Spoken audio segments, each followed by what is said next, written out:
Hello and welcome to the Just Win Baby podcast. Today I'm going to be breaking down UFC Vegas 117, which is headlined by Costa and Arnold Allen, joined by Liam for this one. Give us his input, give us some good bets. How's it going, bro? What do you think of the card? Got some good bets for us? I have some bets earlier than I normally do because I saw that the lines were starting to come down. As is often the case with the props, you have to get in a little bit earlier if you like where they're headed. So, yeah, man, I think that there should be some good betting opportunities. Do I think it's the best fight card of all time? No, but I don't think it's the worst either. Like, there's some interesting high stakes matchups, a lot of people fighting for their jobs. So that creates some compelling backstory, but ultimately, not the highest level UFC card. And after a big event, it's kind of something we gotten used to seeing, right? Like one big event and then a drawdown where they give you one good fight in the main event, but everything else they're just throwing together. So, Yeah, I suppose it's that argument. Would you rather have a card each week? And I would, even if it's headlined by Arnold Allen and Costa. But yeah, nevertheless, let's get into it. Tapology, first fight of the night. Shana Bannon is fighting Nicolo Calari. Yeah, we were just talking about this one. I like violence, but I am scared that it could go to decision. It is women's MMA, but on paper, the way Bannon's been fighting, she hasn't really changed from that Taekwondo style. She's not really aggressive. She hasn't really got boxing. She's only really got that. What was it? The armbar she landed on the Indian girl. That's very low percentage. I went back and watched that. It took her forever to set it up. It was kind of embarrassing that she even hit it. I guess that shows the level of the opposition. Calari, she seems okay. I think she's had a bad run. She fought two big girls in Nesta and Judice. Abandon's going to be slightly smaller. I think that's in her favor. And then, yeah, I just think will to win.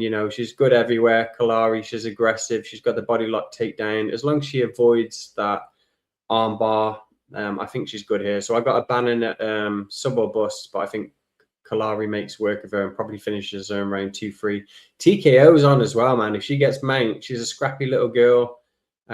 She's on something, physique's there. She checks a lot of boxes, cardio's there. I like Calari, man. yeah, we agree on this one. I watch back Bannon's fights, and I feel like Bannon is a woman that has like a clear stylistic, advantage over some opponents where she's able to just get a, kick going in their face and get them moving backwards. And, she doesn't have very good hands, but she does keep, people occupied by just throwing kicks at them, throwing hard low kicks. And, even doing things like going out for the glove touch and then kicking low, like she'll scum you, she doesn't care. So I feel like, that's like the upside to Bannon's game. It's just like she's a scrapper and she wants to go out there and do it. But I just feel like she's more enthusiasm than substance when it gets down to it.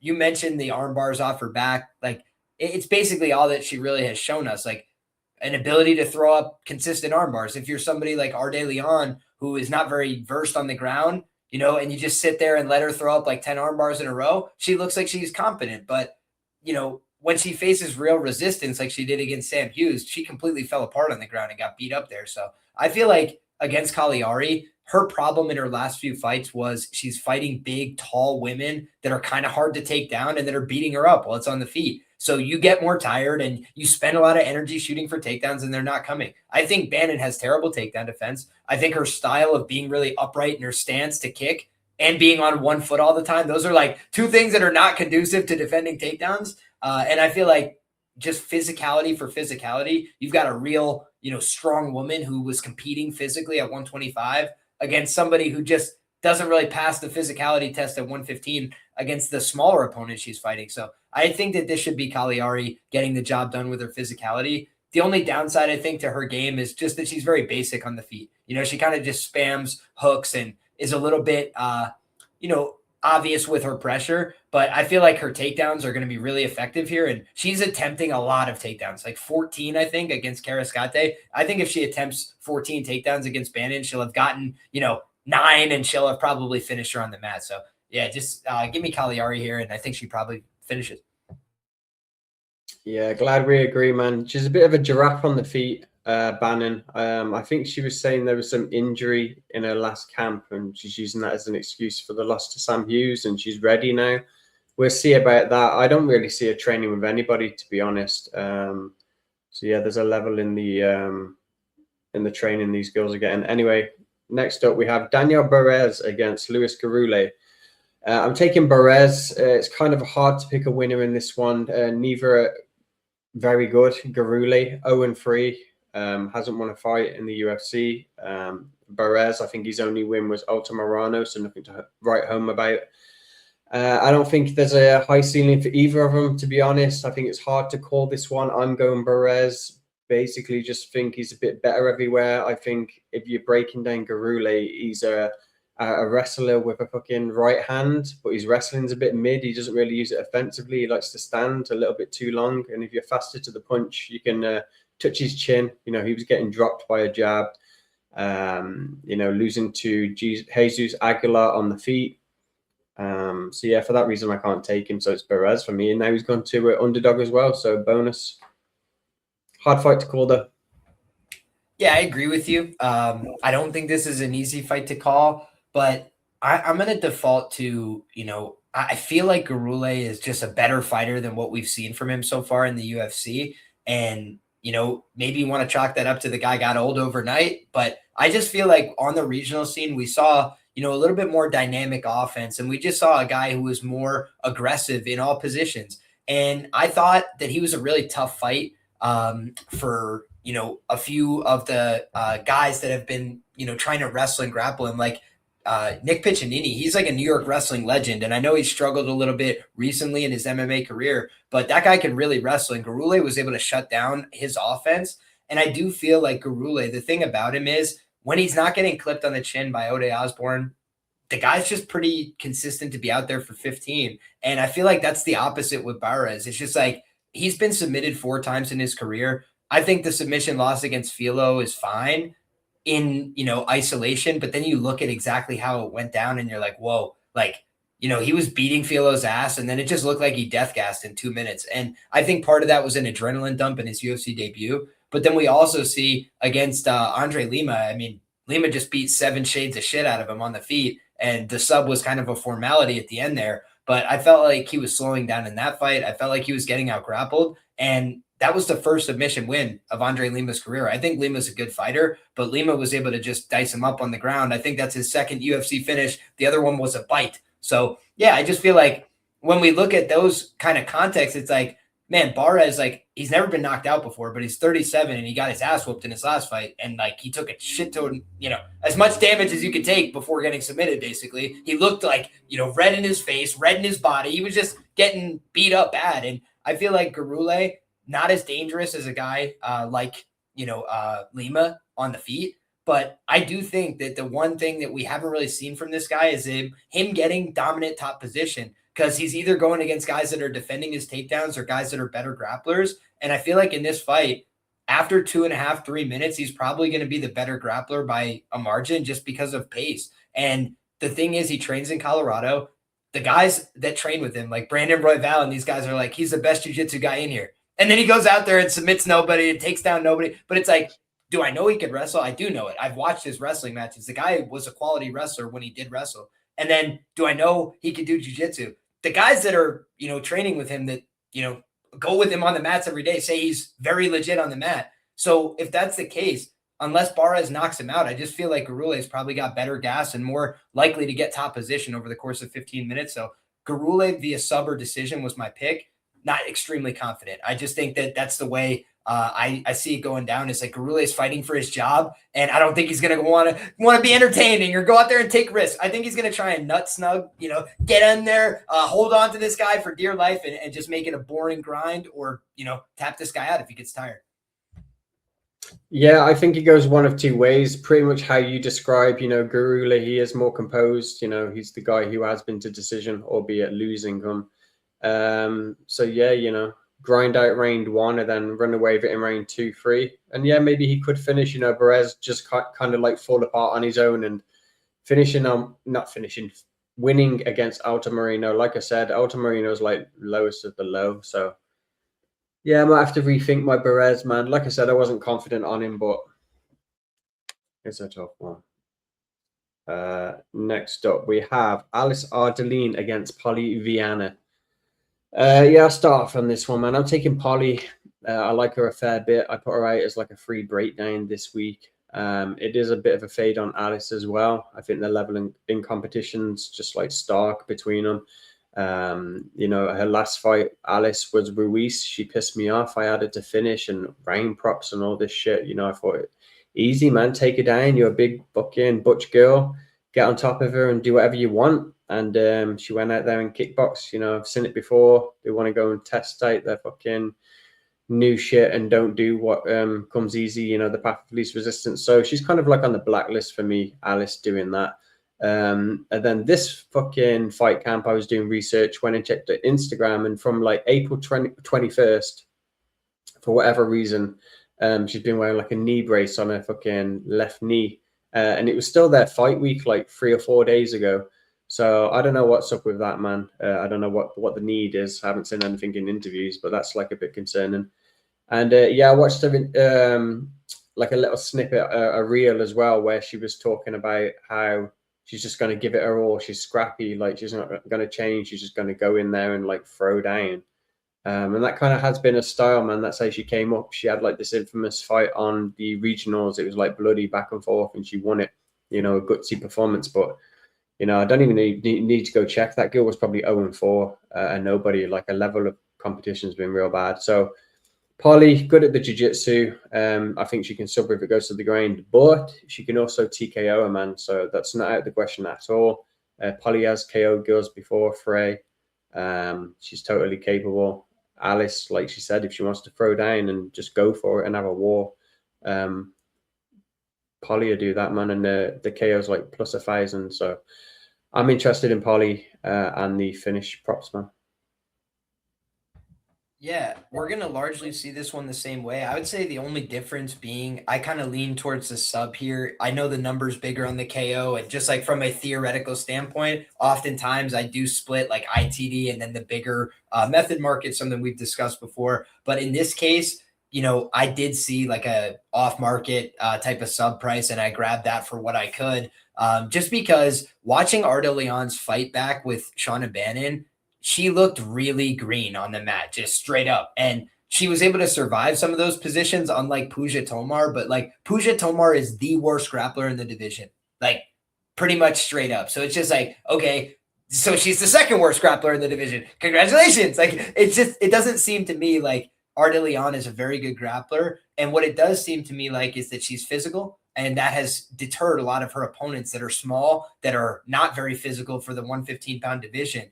And now she's fighting somebody much bigger than her. And against, some of these opponents, including Bannon, it didn't look like she liked, being on the receiving end of some of these strikes. Like she's willing to come through it, but she got hit with a couple overhands from Bannon, who doesn't throw very clean, didn't react great, right? She actually got outlanded in that fight. And I think she's better since then. But the question is how much better, right? She's 34. She's been fighting not very good competition. Her, UFC wins are over a combined like 1-9 opponents. It's just like she's really not beating anybody of substance so far. And then when you look at, Polyana Viena on the other side, I initially came into this a little skeptical because I do believe that she soft tapped against Lucindo. Like I just felt like she gave up in that fight. That was not something I like to see on tape. But then you watch the Amorim fight, and she didn't soft tap there. Like she actually just fought to the bitter end. And Amorim is a world championship grappler, so eventually she was able to get the submission there. But all those fighters that she's lost to, that she's been finished by in this recent run,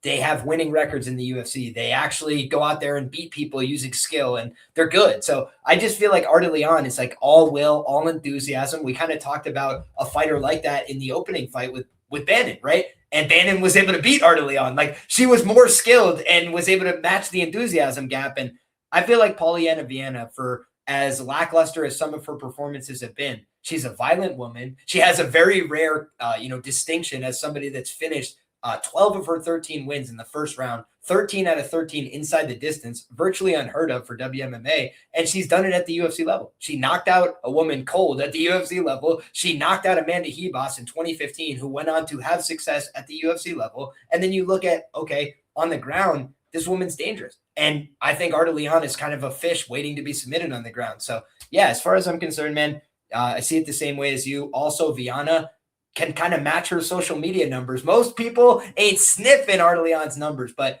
Vienna is. And the last thing I'll say is I do talk about, having certain trends that I look for as like, man, this is going to highlight a dog I should look at. And I talk about the younger fighter with more pro experience who's bigger. Vienna checks all those boxes. So it's just like, yeah, I feel like it's a dog or pass situation, especially at the odds.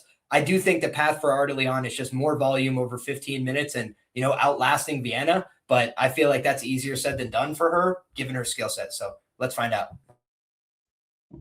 Yeah, I seen that she's got the big socials, man, like 1 million on her Instagram, Polly. Yeah, be a good fight, man. You have to check her out on Instagram, that fucking knee brace. The OnlyFans war. The OnlyFans war, dude. Somebody's going to get that OnlyFans championship. Yeah, Polly hands down. That Alice is fucking butters, man. Anyway, next up, we got Andre Petroski against Cody Brundage. Brundage, cat with fucking 9 lives. He's back. I'm over him, to be honest. I can't bet him. He's definitely blacklisted. Just got too much quit in him. Petroski is a weird one as well. That fucking up kick from Malkoun or whatever the fuck that was. He's a flake as well. I put him in the Macy Chazon category. Like, I can't trust these people. So Petroski, interested in the submission. Yeah, see what the number is. That's all I got, really. Obviously, Brundage wants to keep it on the feet, find a KO. I don't think he'd be able to do that. I think Petroski's takedowns are too powerful, Drew said. So, yeah, I think he grinds him out, and it's whether he gets a sub along the way. But then he could get KO'd along the way. So stay away from it, man. What do you reckon? Oh, I think this fight's a disaster. I agree with your sentiments. Brundage is not a trustworthy guy. I feel like Petroski also not a trustworthy guy. If I was trying to put my narrative cap on, I wouldn't hate if I'm the UFC to have Petroski go out there, submit this guy, look good, go put him on a card in Philly, which they're going to later this year. So that was my only wait a second. Is that why they put this fight together? Truthfully, I just think both these guys are kind of like mental midgets. I don't like to use that word lightly. I don't, like to belittle, people, but it's just like, you look at the skills, like they both clearly have some skills, but then the decision-making, maybe not the best choices, right? I feel like the reason Petroski's favored is he's a better decision maker. Overall, he does the less risky thing that leads to victory more often. He's boring and it wins fights, right? Whereas like trying to be exciting like Cody Brundage is what sometimes leads him to just make bad decisions. But as far as I'm concerned, like Brundage KO is in play this week because I feel like anybody is pretty live to KO Petroski if they're upright. And for most guys, like Petroski is just going to be way ahead of them in the wrestling and the grappling. And that might be the case with Brundage. I just don't think it's going to be easy, right? Like we look at the Rodolfo fight. That was just Petroski winning like an ugly striking match on the feet. And I think it's because he knew Rodolfo's harmless and really not that violent a guy. Like Rodolfo's willing to throw a jab and like try and do the right MMA things, but he doesn't want to hurt people, man. That's not his business. Cody Brundage tries to swing hammers at people's head, and it either works or it doesn't, but that's the way he fights. So I feel like he's going to give himself a chance. And you asked what happened there with the Malkoun fight. It was a hip check. Literally, Andre Petroski shoots into his hip and knocked himself out. Like almost unheard of. The guy does not have a very good chin. The fights where he goes down, it's normally he goes down in a heap in like 2 minutes. And that's not something you could really get behind for me at minus 200. So I think that Petroski has more chance to look like a big hindsight favorite, but I don't want to get caught speeding here. So I'd rather, either take Brundage in a finish only market, take Petroski sub, take Brundage KO, or just leave the fucking thing alone. Because I don't feel like, Brundage at plus 170, not big enough number for me because there's a world where he just gets 30-27 here. But I feel like if that happens, then the sub's going to look extremely live. And if it doesn't, I feel like he's going to knock him the fuck out. So that's the way I see it. Yeah, I think if the submission comes, it's like a head and arm type shit, 2-3 attritional when Cody kind of gives up and gets a bit tired. That's how I think it would come. If you remember, they both fought Maximov, right? And Brundage kind of had like the drag out, ugly grappling decision. And then Petroski, literally, I remember it because I bet Petroski round 1 in that fight. Petroski was like plus 350 and choked him in like 45 seconds or something. Like, it was just unbelievable to watch. So that's the thing about Petrosky is like against common opponents, he won and like did the right things, and Brundage fought like a fool. So I get why he's favored. I just think he's super fragile. Yeah, agreed. Who's next?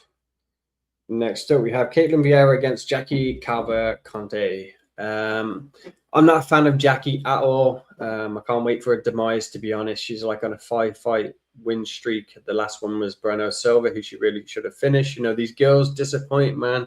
I went on her ITD. I thought, this is the one. Silva's finished, TKO her, 2-3, blah, blah, blah. Got injured, still couldn't fucking do it. So, yeah, she's blacklisted. You know, I got a very long list now. And, yeah, Jackie's on it. I think Vieira's alive with the head and arm 2-3, take it down. Vieira goes for takedowns and gets them in pretty much all of her fights. She's got the judo. She's a big girl. You know, when I'm looking to cap Vieira, I look at who she can bully, you know, because that's what she's about. And when she's coming up against other girls like Kayla, who she can't bully, other big bitches, she can't have her way. But Jackie, skinny girl, you know, get the body lock, do your judo, take it down, do your thing. So, to be honest, I think Vieira mauls her. It's all about how much you want to push the grappling. You know, Vela as well. She was a fucking broken down woman, and she was able to get a takedown on Calva-Conte. So, yeah, Vieira all day to me, man. I don't even know what I'm missing here. Like, she's plus 130, plus 140. Crazy to me. There's levels, and, you know, Jackie's done all right, you know, beating the mid-tier, but this is top 10 now, man. So, back down she goes. Yeah, I largely agree with you. You know, the thing about Ketlin that's super frustrating is, you know, she almost reminds me of Adolfo in that way, that she's not violent. She doesn't want to hurt anybody. Like how she chose cage fighting as a profession is beyond me. But the woman does have real skills, you know, and they're undeniable. Her judo is good, right? And against most women, it's better than their ability to stay on the feet. So she could take them down, or she could press them in the clinch, or she could get to dominant positions just by being physical, leaning on people. The one thing I will note about her opponent here is that she has fought up at like 155 earlier in her career. She lost a fight in PFL. She nearly got knocked out in that fight, got hurt badly there in the second round. So we've seen Cavalcanti kind of have some adversity and, you know, even lose a fight. But what I haven't really seen is her get out grappled very often, right? And she hasn't fought many people that are competent wrestlers and grapplers. And the women that she's beating in the UFC, they're all middling. Like 3-3 is like the record of women that she's beaten on average, right? And when you just look, she's not finishing anybody, so she's not super dangerous. And on the Ketlin Vieira side, she hasn't finished somebody since 2017, so it's been a long time. But she had Holly Holm hurt. You know, she's had some actual moments of success on the feet as well in the UFC. And that's without like the desire to hurt people, right? Like Miesha Tate, she's like crying after punching her a million times and turning her into, you know, hamburger meat, right? So I think that when you look back, Ketlin, for me, I can't trust her as a striker anymore just because I don't think that she's willing to be super aggressive and bite down. But I don't trust her opponent not to get out grappled here. And this is a prove it spot. You know, I feel like for Cavalcanti, she's in a prove it spot where she's got to go out there and show that her wrestling and grappling is for real and at the UFC level. And Ketlin Vieira, if you're not a UFC champion, a top 5, top 10 contender in the division, she beats you. That's been the history of her career. And she has wins in main events over UFC champions. So I agree with you. Another dogger pass situation here. And this is one where I will probably look at what the Ketlin Vieira submission price is. Sarah McMahon is an Olympic wrestler. Sarah McMahon had a little bit of quit in her. I will grant that in MMA. But I feel like we know that when this girl's on top of people, she can be physical. She can put them in bad positions. And this is another girl that like she risks losing her spot at the top of a very thin division if she can't go out there and win this fight. This is a big opportunity for her to show levels on the mat. So I feel like Ketlin Vieira, sub her decision. That's probably the way she has to get it done. Yeah, I agree, man. She does lack the hands, doesn't she, Caitlin? But Jackie hasn't got hands either, man. Like zero pop. Even when she's got people hurt, she doesn't commit. Super frustrating. She's like Caitlin Chikugian all over again. The choke. It's sickening to watch, man. It really fucking just puts a damper on the night when shit like that happens. Yeah, I agree, man. Caitlin, I kind of think though, yeah, we know what Caitlin is. You know, she's been around for a while. She's a top 10, but when it comes to like, you know, the top 2, 3, she ain't really touching gold. But I think Jackie has shown us what she's about. You know, she had Breno Silva. She couldn't fucking finish her. She's going to split decisions with like Josiana Nunes, who's like 5 foot. I think she's and a literal blue belt in jiu-jitsu, like bad, yeah, not good. and if you want some takedowns, look at the Nora fight. Nora took Jackie down easily. So yeah, I think she's shown and then us mounted her. That's the thing I forgot to mention in my breakdown. She passed to the mount so easy, and if Cornole knew how to hold mount, they could have been a whole different fight. I really think just that snippet there, the way she took him out. Yeah, I remember watching that from tape. I think that just showed me, man, she's literally maybe a blue belt. I think she's a real fish on the ground, man. She just hasn't been found out yet because she's been safe on the feet and people haven't been able to maul her. But Caitlin's the perfect like antidote to that. Like I said, big bitch, man. When she gets you down, you're staying down. And a big occasion. There's a reason they don't call it Portuguese jiu-jitsu. And it's a big occasion for Jackie, you know what I mean? She knows this is a contender fight, but it's a step up as well. You know, she's been beating these mid-tier girls and not giving them much adversity. As soon as she faces some adversity, I think she's going to get down on herself after a round. And I think round 2, we're likely going to see that sub. And I'm even convincing myself as I'm talking. So, yeah, I'm definitely going to add that one, man. Let's move on. Brazilian Jiu-Jitsu supremacy on the ladies' part of the card. We'll have to do a parlay. Next one I don't really care about. Tommy Gantt against Arthur Minev. Did a bit of tape. I guess the black guy's a wrestler. Seems pretty good. I've been checking him out on Instagram. Looks like he's on the source. Like a few people, like Amasov last week. That was ridiculous, but good for him, man. Good people to be betting on. So, yeah, I like Gantt. And to be honest, Minev, I think his problem is the takedown defense and wrestling getting ground out. So I can only see him having his way, man, taking him down at will and doing his thing. Minev's all right on the feet. Short notice, he's in the UFC. I know he's training with, was it Amasov or Shimaev in their training camp? I think people are getting hard over that. I think it's going to be overblown, like big deal. That doesn't mean that he's them. So, yeah, I'm going with Gantt. Probably a decision. Yeah, this is a smoke break fight for me, man. I'm not really. I don't even know what to bet on. Gantt decision. I haven't even looked at the odds. Maybe if I get plus 300, that seems all right. Yeah, you know, I kind of feel like I agree with your take on this fight in that, like, I think Gantt is going to dominate in the wrestling and grappling. I was very familiar with Gantt as a wrestler well before he transitioned to MMA. I did think it was a little bit interesting. I was like, man, this guy's kind of transitioning late. He reminds me of Daniel Cormier. And then he's like out there training with DC. I was like, okay, this guy understands the assignment, right? He's taking a ton of fights in quick succession. I believe both these guys have 3 wins over guys with, you know, winning professional records, right? It's not like either one of these guys is fighting world beaters. Minev beat the Derek Camposes on the back half of his career and these guys. But the thing is, none of these guys that he's beating are good grapplers. Like, at all. And I just feel like in this fight, Gantt is a really good grappler. Like in that last fight, I expected Livingston to offer resistance. On tape, he was 6-0. He had showed some actual fundamentals in terms of what to do, how to sprawl, how to move out and punish guys. And the other thing about Gantt is the only like real like scary thing I saw on his tape is one fight he got like buzzed by a guy who's not very good and like briefly hit the deck and just got back up. And it was like it never happened. He just kept fighting and beat his ass from there. But it's just like, if you see that once, you're like, man, maybe this guy's chin's not so good because he was fighting somebody he's way better than and way more athletic than, faster, everything like this. So I do think that's Minev's chance to win this fight, right? He's a short notice guy. It's not like Gantt's been preparing for weeks for this guy. So he gets the assignment on late notice. Like if Minev can stuff a takedown and punch him really hard one time in the face, neither one of these guys is super deep in their career. I think he could get clipped. But just minute over minute, position over position, I feel like Gantt's going to be 3 levels ahead of him. And the way Gantt was able to dominate Livingston and kind of punk him, I was like, shit, this guy is actually good. And, you know, I feel like in this fight, we're going to get to see, you know, whether or not he can kind of translate it. But it's not like he has to do it in front of a pay-per-view or so. It's a pretty small show, and he's on the prelim. So I feel like he gets an opportunity to go out there and show what he's about. And I think he's probably going to submit this guy.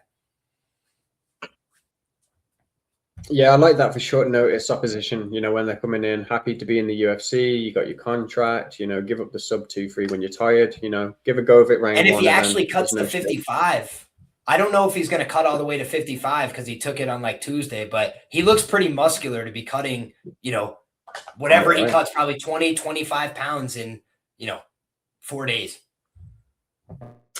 Let's see on that one. We'll see if fucking Santos makes weight as well in the fucking co-main. Next up, we have Tukos, who looks super weird with fucking hair, man. Tukos against Erslan. I don't know if he's in the media day picks, but yeah, Tukos looking weird, man. I haven't got much on this one. I guess Tukos is one of the worst I've seen. You know, I haven't forgot him getting subbed, shouting out to Brendan Allen midway through like an idiot. So I think he's a bit of a rockhead, to be honest. Not someone I want to back. Looks like a grinder, slow as fuck, unathletic, zero striking. His submissions come attritionally. You know, if you give up, if he can outposition you, get a crucifix or something, and you just can't get out of the position. That could happen on Erslan. That sub against Jimmy Crute was a bit embarrassing. It didn't look like it was totally in.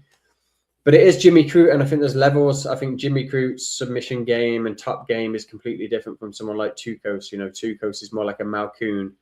So this fight could go to decision. I think if it does, then Tukos has done his thing. Like I said, done a Malkoon, grinded him out, not been able to get the submission. But yeah, I probably prefer Erslan to just bonk him in fucking round one and knock him out. He's a big guy, very binary. I can just see him being too slow, man, coming into the pocket and getting clipped one time, shelling up. You know, he doesn't react well. So, yeah, pick your poison. I'll go Erslan KO1. If not, I think he's going to get ground out to a decision. Yeah, and a theme of this card is like having to pick between like, a piece of shit or somebody that sucks. It's like, all right, like let's do it, right? And now, again, not to disparage the athletes, but it's just like guys that have lost 3 in a row versus guys that don't win at all. It's like, okay, like we got to try and sift through and figure it out. And I think when you look at a guy like Tukos, last time out, I said he was competing for the worst to ever do it with Junior Tafa. And Tafa unfortunately won that battle and became the worst to ever do it. And so that did spare Tukos from that, fate. But when you look at it, it's like if you're fighting for that title, not a good sign, right, for your career and your longevity and things like this. And I feel like you look at Tukos, he gets knocked out as a massive favorite against Ming Yang Zhang, and it's like, okay, is Zhang a world beater? No, he's okay, but he's not a world beater. And then you look at, all right, he's getting beat up by Sterling. Even when he gets his takedowns, can't do anything with him, can't hardly keep control there. And Sterling, fights Erslan, and Erslan nearly gets knocked out, but rallies, doesn't give up on himself, gave up some takedowns, kept working back up to his feet, and he had moments there. So it just feels like you look at Erslan and, aside from the Sterling fight, I feel like he's fought tougher guys. Iwan Kutalaba's his UFC debut. He loses a split decision there. And then last time out, Jimmy Crute. I feel like the difference with Crute is just that he's a much more physical athlete. And if you look at Crute, like I feel like he would probably run over Tukos in the first round as well, whether with the hands or with the submission game, just because of his physicality. And I feel like Crute is a guy that just burns hot and then he burns out. But that first round, he's bringing you some hellfire unless you can knock him out. So I feel like you look at Erslan, and Erslan got grounded in that fight. He wasn't able to knock him out. In this fight, I feel like he's going to defend some takedowns, and I feel like he has the power to knock out Tukos. So I don't like this fight very much for Tukos. I do think he's got a chance to win by sub, but again, it's just like Tafa is so bad and so gaseous on the ground that as soon as you get him down there twice, it's over. Obviously, I think he got like 4 or 5 takedowns, but my point being is like in round 2, you get one of them and it's like, well, I'm not trying anymore. You won. God bless. I don't think Erslan is a punk like that. I don't think he's just going to give up on trying at some point in this fight. I think he's going to fight hard, and especially knowing it's either win or go home forever, right? It's like he's a 34-year-old who's 0-3 in the UFC. If he loses again, thanks for the memories, and it's gone. So it's like I just think he's going to come out and understand, hey, we got to keep it smart. We got to keep it diligent. Damage over control. Let's do some damage to this guy, keep it upright, and knock him out. I feel like he can knock him out. And I feel like, you mentioned if it goes to 15, maybe Tukos did his thing, maybe. But Tukos, I feel like, is kind of harmless. And so it's like if Tukos doesn't sub him, I thought Tukos lost round 1 against Tafa after winning a bunch of minutes and getting takedowns because he's getting beat up at the end of the round. And it's just like I don't like his visuals. I don't like the way he takes damage. So yeah, congrats on the win. But I think they're both going to have 1-3 records in the UFC after this one.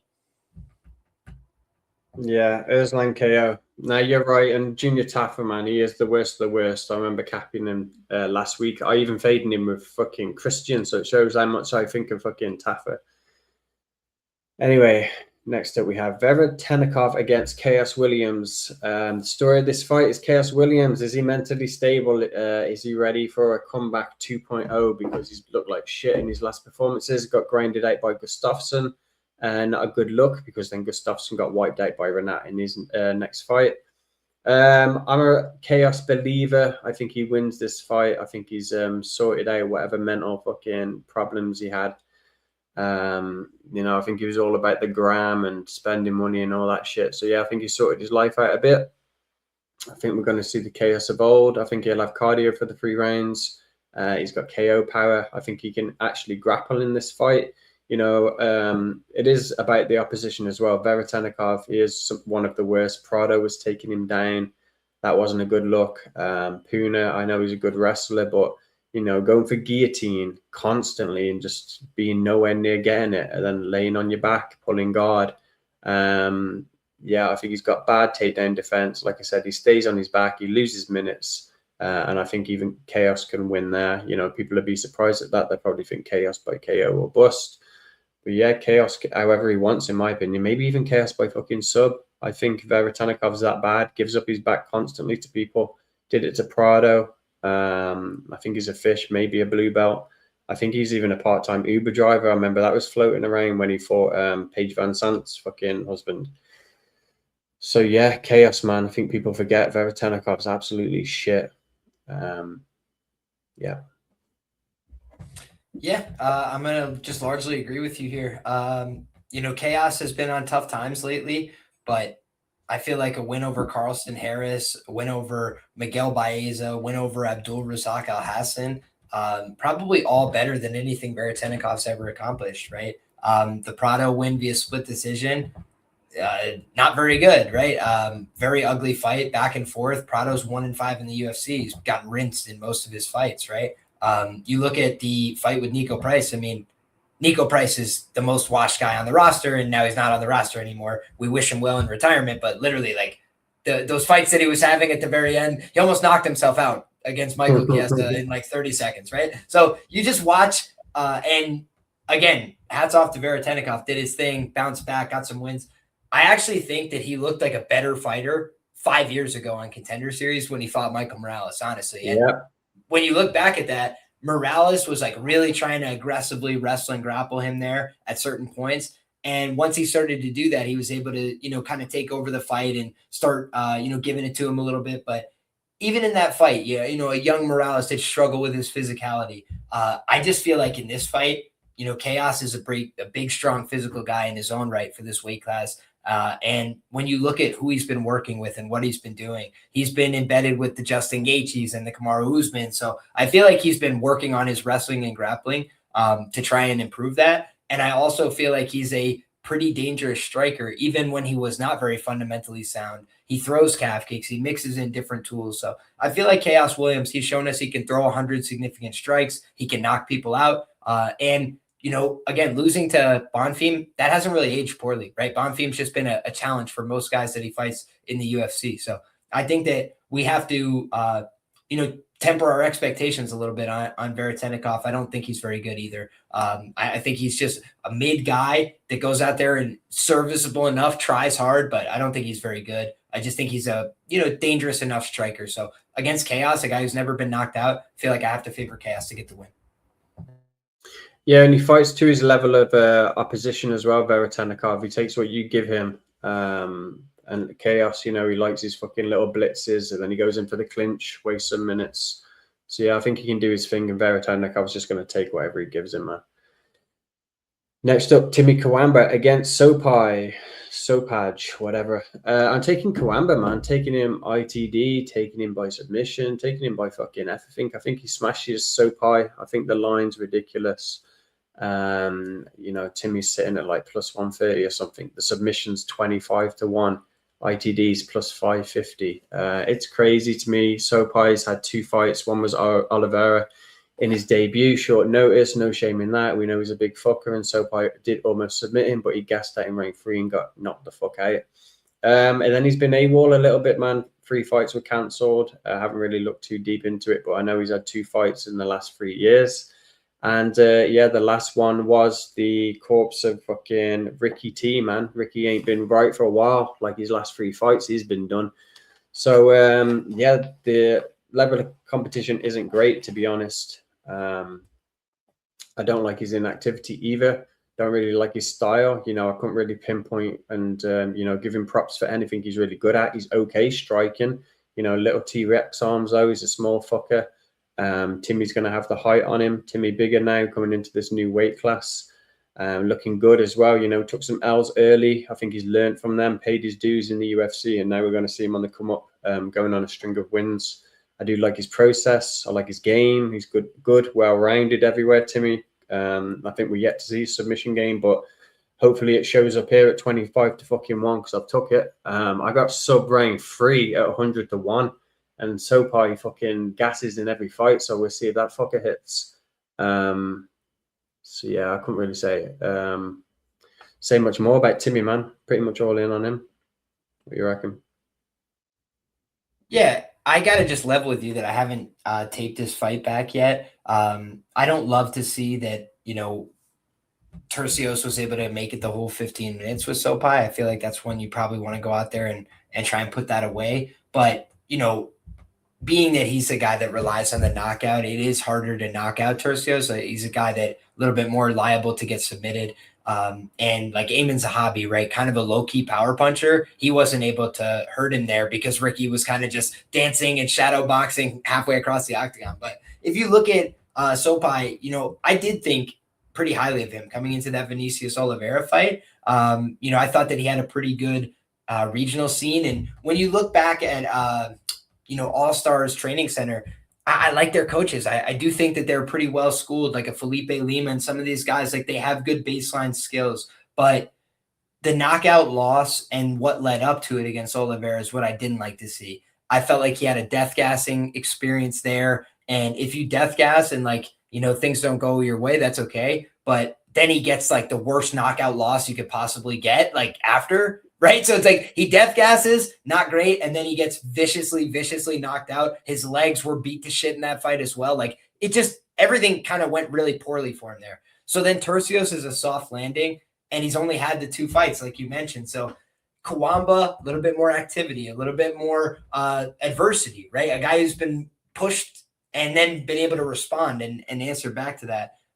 The things I would note about Almeida and Oki, they're both big guys, strong guys in the lightweight division, right? Now down at 135 pounds, like Kawamba's going to be a big guy for this weight class. So I kind of want to see him comfortably make the weight here. I'll go back and revisit that Chang Ho Lee fight because he did make the weight in that one as well. But looking back, you know, a guy who drops from 55 down to 45, down to 35, he's going to be a bigger guy now. And we've seen with guys like Jerry Cannonier, sometimes you don't look like a great fighter because you're in the wrong weight class. And then you find the right weight class and you start to have a lot more success. So I could definitely see that happening with Kawamba here. And, you know, I like to see the level of activity. So I kind of lean that way as well, but I do have to do more due diligence before I give a final determination there. Yeah, I seen that about the weight classes as well, man. I think if anyone's going to miss, it might be SoPIE, man. He's looking fucking a bit flat at the media pick face-offs and shit that I've been seeing. So yeah, we'll see about that. You know, Timmy made weight before. I've been watching him on Instagram. I think he'll be fine, man. But yeah, we'll see. I like Timmy as the dog. 80% topology on SoPIE. Is that right? Why? You know what I mean? Like, you know, it's funny as well. You mentioned the All-Stars, and I agree with you, man. When he came into the UFC and he fought Oliveira, I took him by sub and got fucked. You know what I mean? It almost happened.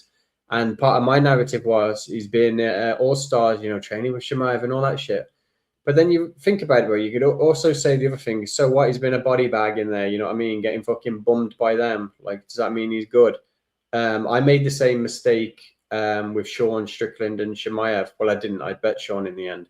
But I was giving Chimaev props for working out at that fucking rain place, you know, in the garage with the fucking old fella and that, saying, "Oh, this is good, man. I've seen his workouts. They're really intense. He's in shape and all that." It's making me think about Sean. And then afterwards, everyone's slating it, and I'm like, "Well, shit, yeah, they're right, man." But I never thought of that perspective, that it's like grinding him and killing him before he makes it to the fight. So it's just funny how you can see different things. You know what I mean? Anyway. Next up, we have Modeste against, who's his new opponent? Modeste? Edwards? I think it's Edwards' brother, right? Yeah, they haven't changed fucking topology. And which Edwards? Leon Edwards? Christian. Okay. Yeah, Christian Edwards against Modeste. I'm taking Modeste by decision. Short notice for Edwards. You know, I think he's pretty good. He's a big fucker, 6'5". I think he's pretty well rounded. He could beat Modeste here, man. It could be some split decision type shit. I can't believe the odds are so wide, to be honest. Modeste isn't nothing to write home about. He's been fortunate with his matchups recently. Been fortunate with his results as well. Yeah, this could be a close fight. Not much to add. It's just a short notice that puts me off. Otherwise, I'd take Edwards in this situation. I do think he's an okay fighter. Comes from a good camp, well-rounded. Even got some submissions, or at least tries. So, yeah, I don't know what I'm going to do, man. I'm interested in playing it. I'll probably end up playing the dog, man, just because it's Modeste. But, yeah, the short notice does put me off. What you reckon? Do you know much about him, Christian? No, I don't know a ton about him, but, like, and again, this is the thing where I'm going to do my tape study and then see what the tape tells me, right? But just from like a tapology scan, it feels like he doesn't have a good win on his resume, right? 12 fights deep in a pro career. And on the Modestus side, I've always been skeptical of Modestus. You know, I kind of was skeptical of him along his run where he got cut from the UFC, but I was really surprised, and you know, I kind of respect the fact he was able to work his way back to the UFC after getting his legs stomped out by Khalil. And you know, since that time, right, he lost to Khalil, and then he beats Lee Chadwick, unanimous decision, beats Chuck Campbell, knocks him out, beats Tyson Pedro, unanimous decision, beats Zach Palga, unanimous decision, and then he loses to Vitor Petrino. Petrino's kind of done his thing in the UFC, right? Like, Petrino's not the most skilled guy. He lost a couple ugly ones at light heavyweight on the way out, but now he's up at heavyweight having success again. So Marcin Prachnio, he beats him, submits him. Rafael Cerquera, that guy's a joke. Iwan Cutelaba, split decision win. Close fight. You could have argued for Iwan, but Iwan's another 500 fighter, you know, 20 fights deep in a UFC career, basically. So you look at that, you look at Paul Craig, knocks him out in the first round. Not an exceptional win, but fine, right? Another 500 fighter sends him out the door, retires him. So you don't want to give him too much credit. Losing to Krylov, Krylov's been like a perennial top 15 guy, right? Like a very tough out for most guys. And he lost to a couple guys who are other top 15 guys. So Christian Edwards, like, I feel like this is a total prove-it spot for him. So Modestus, not a prize, not a great fighter. I think if you're looking for an Edwards path, it would be a knockout, just because his chin has always been a bit suspect. But I feel like over the course of 15, Modestus is probably a better fighter pre-tape. So that's the way I see it. But I'm going to watch more tape on Christian Edwards and make sure I'm giving him, you know, fair credit and not just giving him short shrift because he hasn't fought UFC guys. But I just feel like looking at the guys he has fought, like Jake Collier, you know, TKO arm injury is like his best win ever. I'm like, like, you know, that's just not a great win. Yeah, do you know he was a big favorite against Ben Parrish, who knocked him out in Bellator, Edwards, back in the day. Yeah, that's something to know. Yeah, some of the losses that he has are also just kind of, you know, ugly. Like the Ben Parrish loss, Ben isn't that bad. Like, he's not a bad fighter, but that's not a great loss to like carry with you to the UFC. Raheem Cleveland. How old was Raheem Cleveland for that fight? I think he was like minus fucking 1,400. 33, yeah, he was minus 500 and got 10-finger guillotine choke in the third round there. The Ben Rothwell special. Yeah, we'll see. I might take him. Anyway, next up we have Wellmaker against Juan Diaz. Diaz on short notice. Seems like a good guy, durable. I was interested, man, but it's the debut, and I think Wellmaker, you know, this is a good comeback fight for him. I think he wants to make amends for his fuck up fight against Uig, who was on short notice. He come to the cage dancing like an idiot. I don't know if that was part of it, but I didn't like to see it. Maybe he was believing the hype Wellmaker, after some KO wins and got humbled.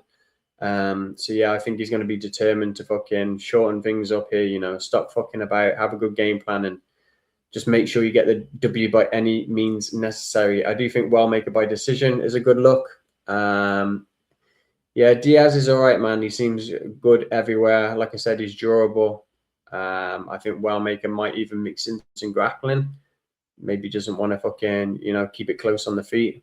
I think if he does that, he could have some success. He can hold Diaz down, stay safe, away from the submission. So yeah, Wellmaker decision seems like the only way to really get any value off this.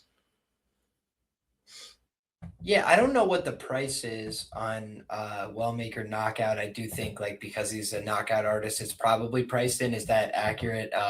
He's priced to win this fight via knockout. Yeah. Let's see. 150, I'll say. Something like that. Let us see here. I'm pulling up fight odds too. Oh, my phone's fucking shit. So here we go. We've got Wellmaker and Diaz. The fight to end inside the distance is -180. So I would have to assume, Wellmaker KO, best available, plus 135s, it looks like, market wide. So yeah, I mean, that's not a great price, right? But one thing is I always go back and look at my notes, when I'm going to try and talk about these guys, right? And when I took notes on Diaz before the Contender Series, I said that, there was a lot of positives, right? He's throwing combinations and he's moving forward and he's aggressive and, he's never been finished. And there is a lot to like about the guy. But I also wrote in there, this guy gets hit cleanly. Pez dispenser optics is what I wrote. The ding, does his head gets popped back? And it's the last fucking guy in the world that you want to get your head popped back by is Malcolm Wellmaker. I do feel that is going to be a real test of Diaz's chin here, because I do think he's going to get hit very hard and cleanly in this fight, because Malcolm is pretty precise with his shots. And I do think Ethan Ewing is fucking legit, right? After watching that performance against Wellmaker, I was this guy's going to beat Esteban. This guy is fucking good. And the way he was able to fight that fight with Esteban, I thought he was going to get dogged in round 1 and then rally back hard because he's a dog. No, he shut him down in every phase of the game. So I was just holy shit, Ethan Ewing is a fucking baller. And you watch the guy fight, he is a heavy-handed guy who also has skills that can back it up in different spots. And I feel for Wellmaker, he took that fight on short notice because he's supposed to fight somebody else. They're hey, do you want to fight this guy? He's okay. And then he thinks it's going to be some guy off the regionals. And that's what he said after. I listened to his interview. He was yeah, I'm expecting that some guy from the regionals, and they give me this guy, and he was fucking good. And he was surprised by how good he was. And straight up, I think Ethan Ewing could surprise a lot of people. But the other thing about Diaz is I feel Diaz is not a bad fighter either, right? I thought that maybe he'd have a competitive fight on Contender Series. He kind of beat that dude's ass, right? And then finished him. And I feel Juan Diaz is a guy that fought to a lot of decisions. So he knows how to go out there and win a fight that's long, how to just get ahead on the scorecards by throwing more, touching more, right? So I think Wellmaker probably knocks him out or hurts him bad, but I don't expect Malcolm to go out there and wrestle. And I do feel Diaz, maybe he wrestles because Diaz spins, right? That I think is an opportunity to just take the back, knock him over, get weight on his hands, get him in turtle. But that's my only worry with Malcolm. It's just that he will be content to have a striking match with this guy. And then it's either I knock you out or it's a subjective decision, right? And when you're in the -2XX range, coming off a loss, that's a little nerve-wracking for me. But gut instinct, I think Malcolm Wellmaker is going to knock him out. I just think you don't want to get hit as much as Diaz is getting hit in his fights by a guy like Wellmaker. So if we see a really smart game plan from him, I'm going to have to adjust and up my ranking of a guy like Diaz moving forward, my power ranking for a guy like that. But I feel Malcolm Wellmaker, I didn't drop his stock a ton because he lost to Ethan Ewing. In that article, I was Ewing will win UFC fights. I just don't think he's going to win this one because I thought he would get knocked out. And he was able to survive the power. Let's find out with Juan Diaz because he's going to get clipped really hard in this fight. I'm quite certain of that. Yeah, agreed, man. Yeah, that ring was tough. A tough fight on short notice. This one's a bit different. We'll see what Diaz is made of, man. It's hard to get a read on him, to be honest. You know, I couldn't find much tape. And like, yeah, we'll see. Next up, Ho Choi against Daniel Santos. You can go first on this one, man. Who'd you like? So don't have the strongest feelings pre-tape, except to say I was looking through Ho Choi's resume, and I do think that Ho Choi is a very solid fighter. But I think Nate Landwehr is washed. I think Bill Algeo is washed, and I think that Kyle Nelson was never that good. I think he's like okay, and kind of went on a career resurgence after this point. So it's just like I don't really rate his recent wins, though I did think he looked sensational against Landwehr, where he just fucked him up every position, on the feet, on the ground, just showed levels everywhere, right? So I do think he's a good fighter, but that sample size just doesn't really give me a ton to work with, right? I think he's good, but a little bit of an older guy getting up there in age. On the Daniel Santos side, this guy is gritty as fuck. Like he's hard to kill. And if you don't kill him, he's going to fight you hard for 15 minutes and make it a long night at the office. And I do think that if you're looking for like intangibles, things that kind of jump off the page, Santos is 31 versus 35-year-old. He has less fight miles on him. He hasn't been to war and done these other kind of extracurriculars that Ho Choi has been doing. So it just feels to me like Santos is a guy that's just going to give anybody a hard out anytime. But I don't really feel like he's a guy I want to trust at the minus 130 chalk either. In his last fight, he was nearly knocked out in the first round. I do think that he's a guy that can get hurt, blasted on the feet. Defense isn't really there. It's heart and enthusiasm. It's a willingness to come forward. So I think when we've talked about a lot of these matchups, I've gone with skill over will and like firepower and those kind of things. But a lot of those fights were also WMMA. And I just feel like in men's fighting, like the consequences sometimes are just more dire from, the exchanges that happen. And I feel like, Charles Jourdain clipped, Zombie, or even other guys like Swanson, right? I feel like Daniel Santos can clip this guy too on the chin, just because he throws with full commitment every time he throws an attack. So Ho Choi, kind of not afraid to get in a fun fight, and that seems like a recipe for violence. So I just think somebody's probably getting finished here, right? Like more often than not, I feel like Ho Choi, Daniel Santos going to land big, hard shots throughout this fight. I don't know exactly how it would match up if this fight goes to the ground. That, I guess, will be the focal point of my tape study here. But Ho Choi did look sensational in his last fight. So can't blame anybody for taking the dog shot here. I just feel like I don't want to fade Daniel Santos right now. I've been impressed with what he's done in the UFC. Yeah, I thought the Nate Landwehr fight, I thought Choi was one of the ones who fucking kicked that all off, man, and like, started the downfall of Nate and like changed his life, give him a beating.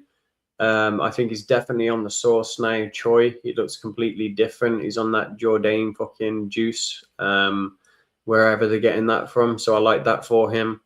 And Santos, we'll see if he makes weight, man. Like you said, he was losing that fight until he wasn't, in his last one. He looks a bit flat this week as well, man. He doesn't look good. I'm not saying he has to be super ripped, but he doesn't look ripped at all, man. He looks a bit fucking fat. So yeah, we'll see if he makes weight. I've took Choi, man, considerably as well. I got a pretty big bet on him. I think he fucks Daniel up. I think he's too wild. I think Choi is too precise with his striking, too technical with it. And yeah, it wouldn't surprise me if it's an early KO round 1 or maybe a club and sub even. But yeah, probably KO 1, man. I think Daniel's too wide. He's one of these Muay Thai type fighters who just wants to like plant their feet and throw like 3-4 punch combinations. And I just think Choi can snipe him, man. I don't think his footwork's good enough. Choi's bigger as well. The metrics are on his side. So yeah, Choi. I would have took the KO. I do think it is KO 1 probably, but I don't know, man. Decision was stupid as well. It was like plus 550 for Choi decision. Well, that was a bit mad. So I don't know what I'm doing on the prop share, but anyway, I like Choi money line. I think he's a good dog on the main card. I'll look closer. Main event then, bro. Allen against Costa. The lines come down. It was minus 130 on Allen. It was like minus 180 at the start of the week. So yeah, money's coming in on Costa. I'm an Allen believer. I think Allen's going to fuck him up. I think it's going to be probably round 3, but I'll cover round 2 and 4 just in case. I think it's probably a submission. I think he's going to break him. You know, Costa, I've tried fading him the last couple of fights, and maybe I'm biased, man, but I think the fucker just got lucky. You know, the spinning kick on Dan. You know, he went to decision with a Rosa. That's not a good look. Everyone expected him to KO. But yeah, I would go way back to when he fought the Chinese guy, Shay Lan. And I had Costa by sub. He got the sub, but it took him till round 3. And I was sweating in round 1. I was sweating in round 2. He was getting out wrestled. And I was like, this fucker can't wrestle, man. So yeah, I don't see how he's going to beat Allen. Allen's too durable. Doesn't get finished. I think Allen's going to cook him with the calf kicks. I think if he wants, he can take down Costa and have his way with him there, whatever he wants. I think he's the better jiu-jitsu guy. And yeah, I think he's going to catch him in a choke when he doesn't like the calf kicks and he starts like fading at the end of round 2. Like I said, round 3, all over it. Allen, finish him. I guess the high kicks there for Costa. He's dangerous with that, but I don't think his hands are that great. And yeah, he fades in fights, man. Even the Erosa fight, he was fading, which wasn't a good look. So I don't see this going 5 rounds. Fight doesn't go the distance, plus money, all of it. Who you got? Yeah, hearing that the fight doesn't go the distance is plus money, I think I prefer that to picking a side, honestly, because like to your point, if Costa slows down, I think that opens up a lot of chances for Allen to finish. But if he doesn't, he's a really dangerous guy. Like, I think that's the one thing that we have to give him credit for at a certain point. The Feely guillotine, I think we throw that one out a little bit, like a little bit of a weird result there. But certainly he knows how to do a guillotine choke and make some adjustments on that. We've seen that at other points in his career as well. He's got some chokes on his record, 8-2 career to the submission. But you look at the recent fights, knocking out Charrier, I actually think that's a pretty quality win, right? Like Charrier has been finished twice in his career. Once was on the regionals against Gomi, I think like a million years ago. If I'm misremembering, I apologize. But actually, no, maybe he submitted Gomi. That's what it was. He submitted Gomi, and I think he was one of the only guys to do that. But if you look back, somebody submitted him way back in the day, and otherwise he hasn't been finished, right? And then he gets instant killed, right? And it's just like, you could say, hey, sometimes guys get caught cold, get caught early, but Dan Ige, another guy is very hard to finish, puts him away. So I do think Costa's got some nasty strikes. He's willing to spin. He kind of throws everything with full commitment. I think if you're saying like, what are the positive attributes right now? His confidence is at an all-time high. Like, he's been getting a lot of wins. He's been doing it on a higher profile stage. If you wanted to say, what's the excuse for his losses? He loses his UFC debut to Thiago Moises up at 155 pounds. And then he fights Steve Garcia also at 155 pounds. Steve's been having a ton of success at 145, right? As we all know, and he's fighting at the White House card. He's getting big opportunities now. But that fight with Steve, like, he kind of got out grappled there, and he was favored to win that fight heavily, right? So it was just like, at 155, this guy wasn't really all he was cracked up to be. And then he moved down to 145, and he has looked like a much better, much more dangerous fighter.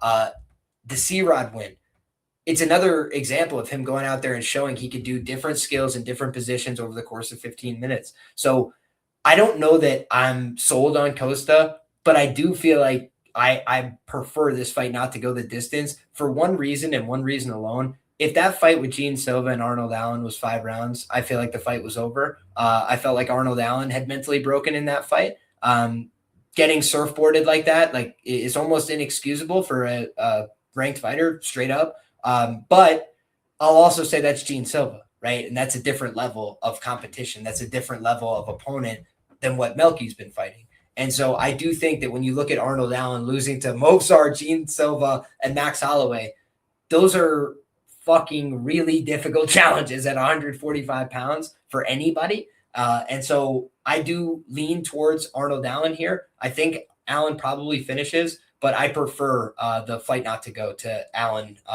just overall, just based on the dynamics of the fight. I feel like Costa's win condition is a finish, and when he doesn't win, he normally gets finished as well on the comeback, right? Especially at the UFC level. So that's what I'm looking for here.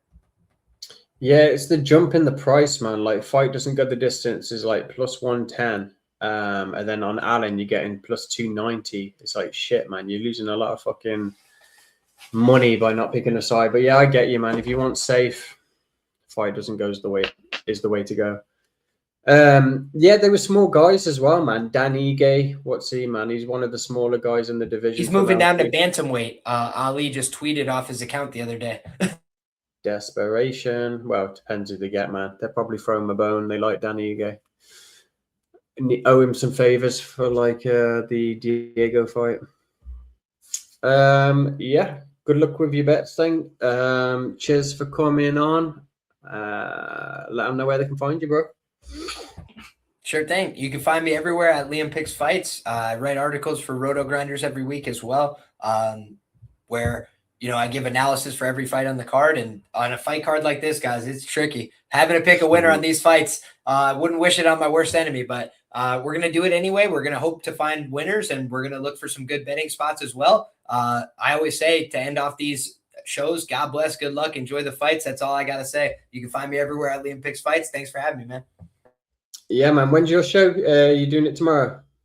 Yeah, it's going to be tomorrow night, unfortunately. I tried, especially for these bigger cards, to try and get out a first look or try and get a little bit active earlier in the week. But just getting through, our preseason and postseason wrestling stuff, one day at a time. And love what I do, but keeps me busy. So Friday's been the best day recently, and going to keep that going this week. And next week, we'll see. If it's a great event, I'll get there early. But if I look and see another mid-fest like this week, I'm going to be like, I'll see you on Friday, everybody.